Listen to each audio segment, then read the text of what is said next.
بسم اللہ الرحمن الرحیم الحمد للہ رب العالمین والعاقبۃ للمتقین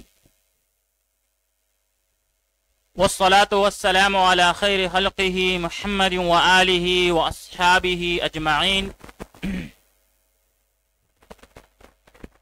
آج زاد الطالبین میں ہمارا 168واں سبق ہے، جس میں ہم حدیث نمبر 161 کا ترجمہ، لغوی و صرفی تحقیق، تشریح اور ترکیب کے بارے میں پڑھیں گے۔ حدیث نمبر 161 ہے، لا تسبوا الدیک فإنہ یوقظ للصلاۃ۔ لا تسبوا الدیک فإنہ یوقظ للصلاۃ۔ لا تسبوا، نہ برا کہو، الدیک مرغ کو، فإنہ یوقظ، پس بے شک وہ جگاتا ہے، للصلاۃ، نماز کے لیے۔ لا تسبوا، نہ برا کہو، الدیک مرغ کو، فإنہ یوقظ، پس بے شک وہ جگاتا ہے، للصلاۃ، نماز کے لیے۔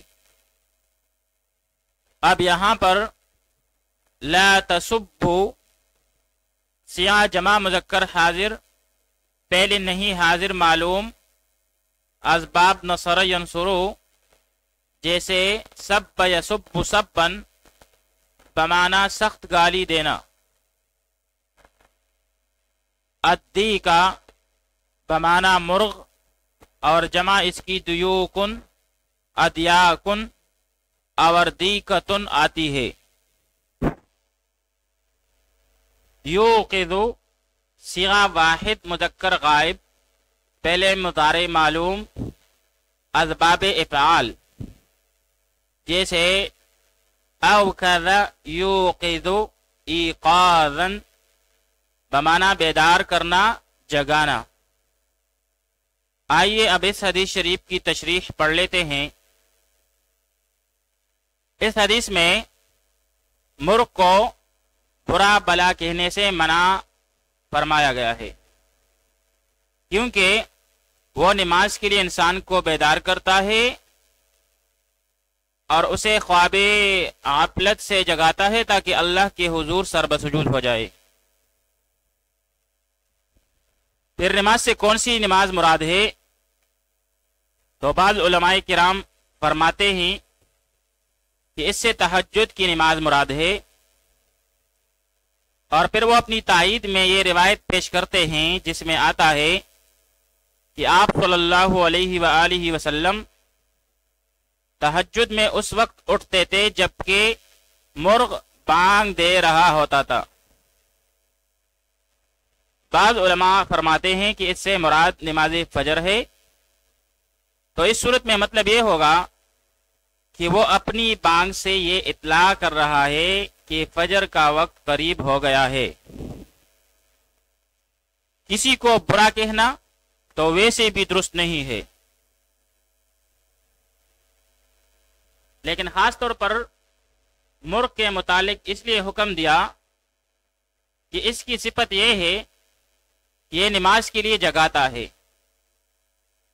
جب اچھی عادت والے اور بانگ دینے والے حیوان کو برا نہیں کہہ سکتے تو انسان کی اہانت کیسے جائز ہوگی، اور حقیقی مؤذن کو کیسے برا کہہ سکتے ہیں؟